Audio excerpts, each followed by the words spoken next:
Hello and welcome to the Mobalytics patch 1121 tier list. Once again, I'm Danox Harrison. We have a decent spread of changes in this patch, but some are trickier to place as they affect items utilized by a range of champions or runes in a similar situation. Our team of experts has done our best to predict the impact these will have. One change that could impact all roles is the health rune stat shard, which has been buffed from 50 to 90 health to 50 to 140. This will mean you're gaining around an extra 3 HP per level. It's not completely game changing, but this rune was often overlooked for resistances, and with the changes it'll be a bit more justified to pick up. Just wanted to cover that one before we got into the individual roles. With that being said, let's dive into top lane. In the God tier we have Tahm Kench, Teemo and Garen. In the S tier we have Dr. Mundo, Graves, Lilia, Malphite, Mordekaiser, Nasus, Set, Urgot, Wukong and Yorick. Major changes in the top lane. First and foremost, Goredrinker has been pretty heavily nerfed. It's been given some extra Omnivamp, but it's lost its very powerful Spike passive, which gave users more AD when they were lower HP. The active damage has also been lowered and it's lost its HP regen.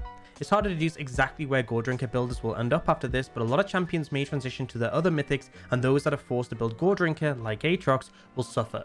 It's a bit of a double whammy as Conqueror was also nerfed. Overall, the Conqueror nerf isn't as big, but it's such a staple rune for so many champions, it's likely to have a bigger impact on the meta. Most Conqueror users won't stop using it after this unless they have a strong alternative rune they were already considering, but it definitely means non-Conqueror champs will be feeling a bit better in comparison. Graves has been running rampant in the top lane, and although he received a nerf, he's still in a really powerful spot and well deserving of this placement. Quinn received a bit of a hit with her W attack speed steroid being reduced, and as she maxed this first to help her win out duels in the top lane, this is going to hurt. Teemo has received massive buffs in this patch. His Q now blinds for 3 seconds at max rank, and the cooldown has been lowered to 7 seconds. Combined with an increased missile speed, and Teemo will be an absolute menace. He'll just outtrade almost every auto attack based champion thanks to the fact that they can't auto attack for 50% of the trade. Teemo is already a pretty solid laner at low elo, but this change is really substantial. Alongside the nerfs to bruiser itemization and runes, and he's shot straight up to god tier as a result. Sion got a moderate buff to his W shield scaling on his max HP. Sion is one of the best HP stackers in the game thanks to his passive, so he will get a fair bit of value out of this. He's a reliable tank with a decent laning phase, and with Conqueror and Goredrinker being nerfed, he should have an easier time matching up to bruisers. In teamfights, you offer potent engage potential that is particularly threatening against immobile opponents, and you can chain together a substantial CC chain. If you find yourself recalling from top lane with priority, you can even ult down another lane to land a gank and to help your team.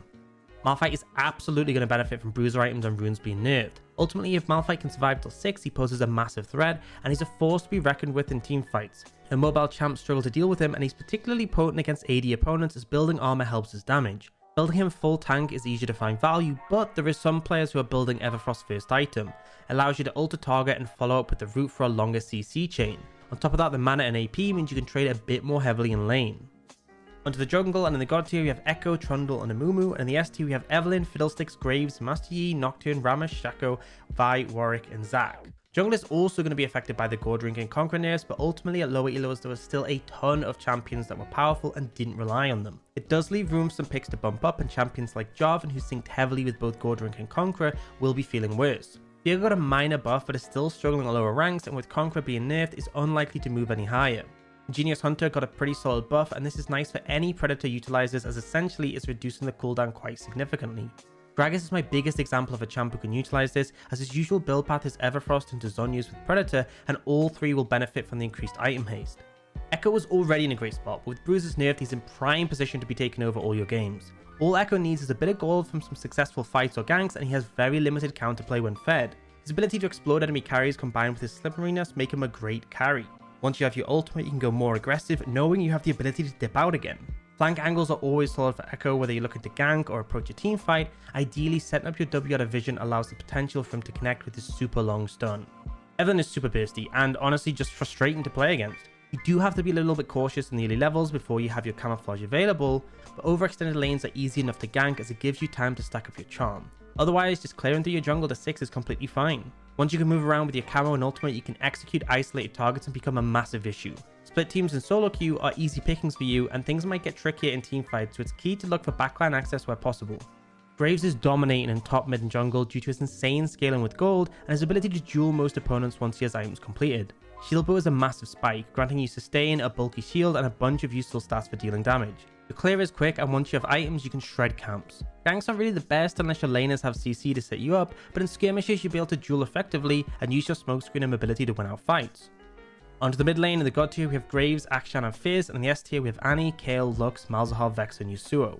Not a ton of changes made relative to the other roles. The biggest was Aurelia with Gore Drinker and Conqueror being nerfed, and she's already been starting to struggle at lower ranks, which resulted in her dropping down substantially. Vex has been bumped up to S tier. She's really capable of 1v9ing now people have figured her out, and the fact she has hard CC, a shield and resets in her kit makes it difficult to shut down or punish. Lux got some major buffs on this patch. Increased E damage allows her to clear waves easier, she had some quality of life changes to her passive, and the biggest thing is her ultimate cooldown being pretty drastically reduced at rank 1. We've all seen Lux able to spam her ultimate out at level 16, but this will allow you to do it more frequently as soon as you hit level 6. Lux has a lot of kill threat with a full combo, and you can continue to threaten picks throughout the game.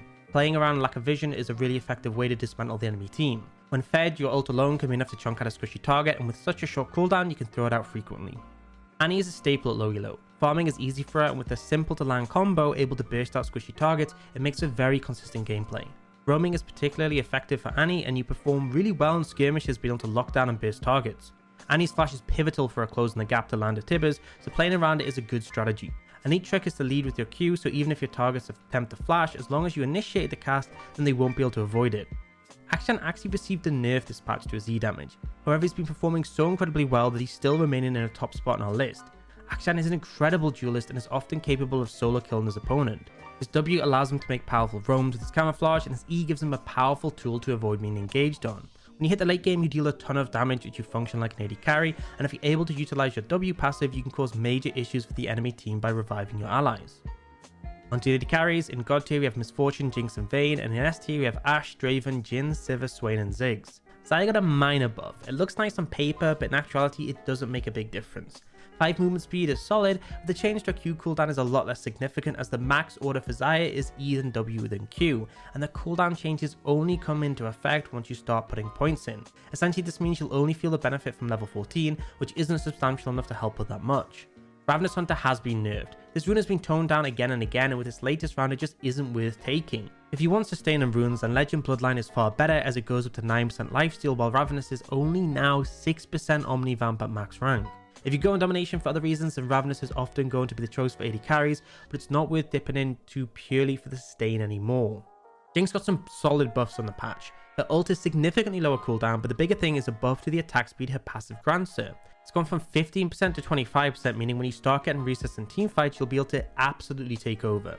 Jinx was already in an okay spot, but this boost means she'll be in an even better position. Jinx is able to pose a solid threat in the laning phase by comboing her traps with the support CC to lock down her opponents for an extended period. However, with enchanters, your scaling is hard to match, and as long as you're able to keep enemies at a safe distance, you'll be able to hard carry in the late game.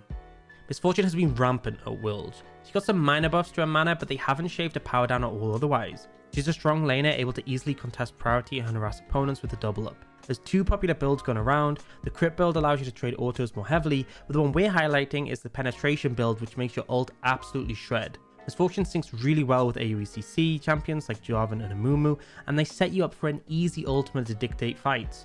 Misfortune has been a powerful low elo pick for a while, but she's really performing well at the moment. Onto support. In the God tier we have Blitzcrank, Nami and Soraka, and in the S tier we have Amumu, Leona, Lux, Morgana, Sona, Zillion and Zyra. A massive change for supports is the Guardian nerf. The shield is 20 smaller at every level. The shield was pretty substantial before, so it's still going to be okay, but a common trend at higher elo was taking Guardian frequently on a massive range of champions. It's still usable, just if you have alternative choices, they're going to have more weight now. Lux got a pretty big buff that we talked about in our mid lane segment, but it also helps her out as a support. Her passive is more easy to connect, as if an auto or your ult is about to proc it, then the mark will extend. She also got a damage buff to her E, and the biggest thing is she got 20 seconds shaved off her ultimate cooldown rank 1. Her ultimate is now a 60-second cooldown at level 6, which means you can use it in a 2v2 fight, reset, and by the time you're back to lane, it'll be basically back up again. Blitzcrank thrives when he can grab squishy targets and take them out of the game. He's been a really potent pick for a while, but with bruises being nerfed, it just means you're likely to face more targets that will die after you grab them. Blitzcrank is a great roamer and can be super impactful, and he's very much based around your ability to consistently land your Q. A good tip is to not throw it out instantly. Often your opponents will move side to side to try and dodge, and this can let you gain ground and potentially even use your E before grabbing, which leaves no outplay potential. Leona is the premier engaged support and has been doing absolute work in the World Championships and in solo queue. She's really tanky, and unlike Alistar, isn't relying on her ult to absorb damage. It's just a W that does the work. The damage is really high thanks to her passive, and she poses heavy threat to most lane opponents. A big reason is that E passes over minions. Against things like Thresh and Blitzcrank, your opponents can use a minion wave or a teammate as a defense, but Leona can ignore these issues, and this is a lot harder to play against. Zyra has been a really solid performer in solo queue for the past couple of months. Her damage is extremely high, and she's really potent at harassing in lane. She definitely is a squishy target, so you have to be cautious about being engaged on, but often if you get your full combo out, then you'll do a ton of damage even if you die. Zyra can one-shot squish your targets with the E into R combo, so playing around vision is a powerful way to find picks and eliminate your opponents.